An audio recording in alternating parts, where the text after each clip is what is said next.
Hello, everyone, and welcome back to Everywhere We Belong. This is episode 5. Let's get into it. Today, we're exploring a financial transformation that could reshape how we think about money.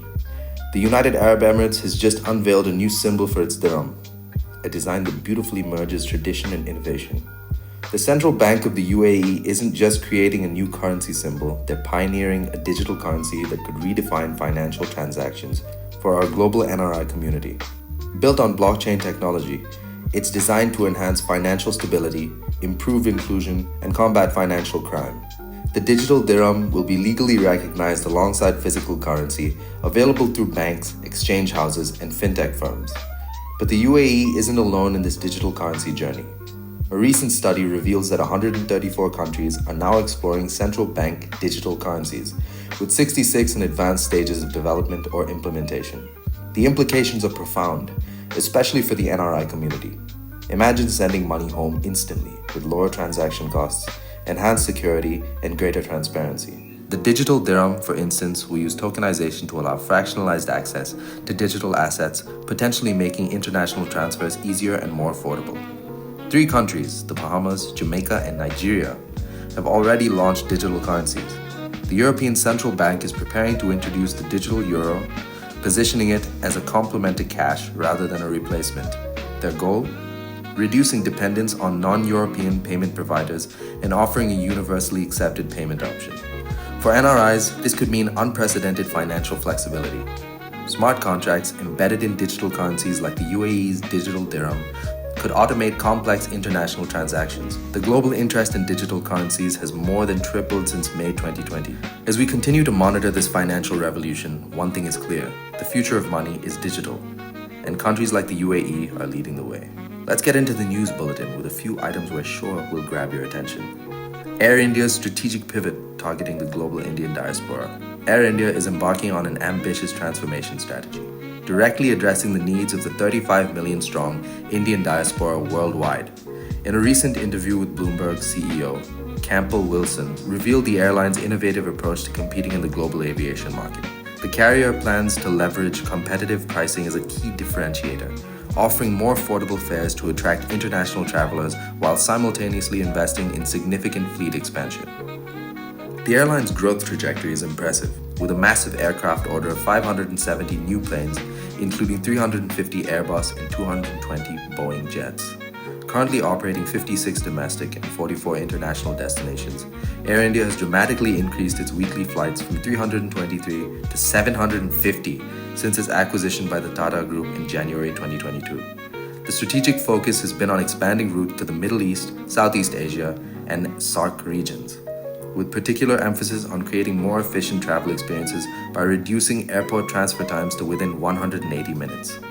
For those of us wondering what SAARC stands for, or SAARC, it stands for the South Asian Association for Regional Cooperation, and it includes Afghanistan, Bangladesh, Bhutan, India, the Maldives, Nepal, Pakistan, and Sri Lanka. The airline is actively working to improve its service quality, with plans to receive its first Boeing 787 with a new livery in the second half of 2025 and continuing to add new aircraft to its fleet. By addressing pricing, connectivity, and travel experience, Air India is crafting a comprehensive strategy to become the preferred carrier for non-resident Indians and international travelers alike. Our next item is the slowing millionaire exodus, a promising trend for India's economic landscape. I'm sure you all remember the brain drain of the 1950s and 60s, as several young and educated Indians sought to leave the country to find fairer meadows elsewhere. Something interesting has been taking place the last few years, and it's this. A comprehensive analysis reveals an encouraging trend in India's millionaire migration patterns, suggesting a potential slowdown in the brain drain phenomenon. According to recent studies, the number of high net worth individuals leaving India is experiencing a notable decline. While 7,500 millionaires left in 2022, this number dropped to 5,100 in 2023, with projections indicating further reduction to 4,300 in 2024. The current wealth landscape remains robust, with India maintaining a strong position globally. The country currently hosts 2.83 lakh ultra-high net worth individuals, each with a net worth exceeding rupees 25 crore, collectively holding wealth of rupees 2.83 lakh crore. Importantly, Future projections remain optimistic, with expectations of growth to 4.3 lakh individuals possessing rupees 359 lakh crore by 2028. Experts interpret this declining migration rate as a positive signal, potentially indicating improvements in domestic economic conditions, business opportunities, and quality of life. The shifting migration trend reflects a nuanced transformation of how wealthy Indians view their future prospects. While 22% of UHNIs still express interest in exploring opportunities abroad, the reducing exodus suggests growing confidence in India's economic ecosystem. Kotak Mahindra Bank's leadership emphasizes that this movement should not be seen as capital flight, but rather as a natural evolution of a dynamic, globally connected economic landscape. Let's move on to the community and cultural highlights. This one's going to be slightly different. I have a borderline news item for a cultural highlight, and then a community highlight in which I finally have an audio note that was sent in by a friend of mine and a listener, and we'll get into it very soon. Now, for those of us who are Indian and who have traveled abroad, I think we understand the contrast pretty decently between the way people in the West behave in public and the way we do. And you know what? I'm not apologetic about it, and I don't think you should be either. We're a fun and dynamic and jovial, vibrant people. What's to apologize for? Nothing, in my opinion, except for the fact that when the contrast is especially stark and the whites notice, it can be an interesting situation. This item covers an individual named Gokul who is in Finland who encountered a fellow Indian. Picture this, a serene Finnish train journey where whispers could potentially cause an acoustic disturbance suddenly transforms into a Bollywood-level sound experience. Our protagonist Gokul, bravely documenting the Great Indian Noise Expedition, found himself in the epicenter of what can only be described as a volume calibration moment between Indian exuberance and Nordic restraint. One unsuspecting family, armed with open cabin doors and what seemed like an unlimited data plan, decided to turn the quiet Finnish train into their personal living room, conference call center, or family reunion hotline. Video calls blaring in Hindi? Check. Conversation volume that could potentially be heard in the next fjord? Double check. Respect for the hush train etiquette? Absolutely not. We know that the Scandinavians are very quiet people, in public at least. So, as I imagined this, I was laughing. The internet predictably erupted into a hilarious debate that's essentially a microcosm of the classic NRI dilemma. Are we too loud, or is everyone else too quiet? Some fellow Indians nodded in resigned agreement, while others suggested the revolutionary concept of actually speaking to the family directly. Imagine that. Meanwhile, a few witty commenters pointed out that noise knows no nationality. Just try the London Underground on a Friday night and you'll see diplomacy goes out the window after a few pints. You know, I know this to be true personally because one time I was in the Masai Mara, which is a multi-thousand-mile safari reserve upon which the wild animals are allowed to roam freely. And I was in a Land Cruiser, which is an overland vehicle that is equipped to handle all types of terrain. It was my family and the driver. And we were watching wildcats in silence. So we were watching them in silence because they're beautiful and because we didn't want to risk frightening them. And in the distance, I could hear two aunties talking to each other in Hindi. And it just kept getting louder and louder. And you would think that it had reached maximum volume when they were still about 300 meters away. And my mother and I looked at each other and we were like, it's our people. I know they're here. And it was something in between pride and amusement and disdain that I felt. But you know what? All of it was underneath the umbrella of love. I also happen to know that people from Western countries can also be super loud. I was on a train in Germany once and everyone was drinking because there was a football match going on or had just finished or something to that effect. Being an Indian, I'm not used to seeing people drink on the train. But over there, it's completely normal. And these young German football fans were pretty tipsy on the train, having a good old time. And the police even came over, asked them what they were doing, had a short conversation and then left, which was also fascinating to an Indian, that they weren't fined in any aspect. Pro tip for future train travelers, read the room, see how it's feeling, and find a balance. Next, we have an audio note from a friend of mine, Ved Shankar, in which he asks a very pertinent question that I know is on the minds of several NRIs. Hey Micah, so one question I think we've all been having is, when should I go back to India? Or should I even go back to India?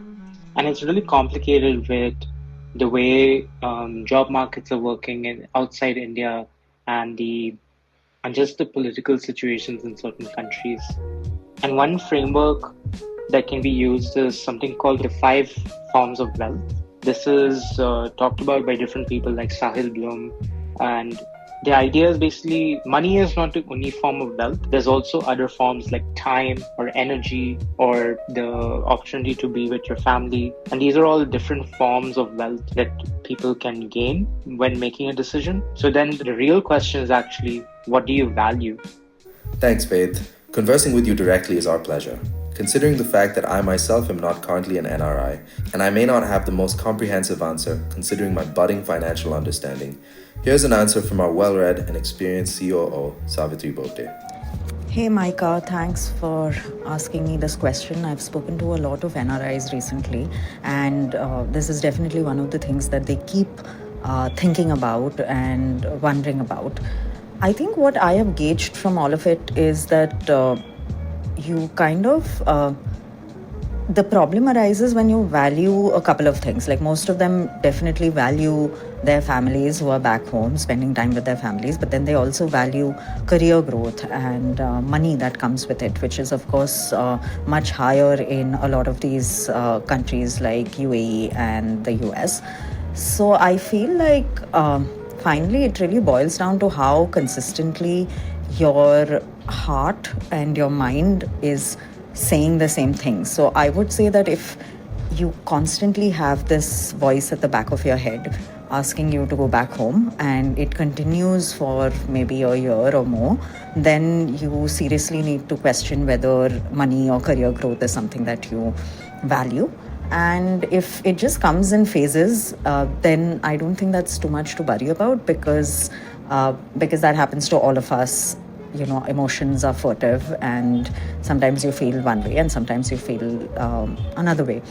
I think one thing that can really help people feel more at home abroad, from whatever I've read and spoken to people, is making friends and making a community abroad. So when you really have a community you can call your own, when you have friends who are like family, I think it really goes a long way in making you feel at home. Thanks for hopping on, Savitri. That was insightful, and I dare say, the first community highlights section I felt was the way it's been intended from the beginning, with real voices from real people discussing real issues and points of discussion in the NRI community. Thanks to both of you. That brings us to our NRI tip, curated with care to make your lives easier. Have you been at a loss as to what to gift your friends? Have you been wondering if there are things you can buy them all that will show them that you care for them, and not only that India is creating gift-worthy items on a global scale? Look no further than the NRI Gifting Guide, curated by Belong. We've listed out several items that were designed and manufactured tastefully, reflecting the sensibilities of a modern India. You can find it on our site, listed under the NRI Gifting Guide, on getbelong.com. That's getbelong.com. Thanks for listening, everyone. Slowly but surely, Everywhere We Belong is becoming a store of value for the discerning NRI, i.e. you. Have a great fortnight. Until next time.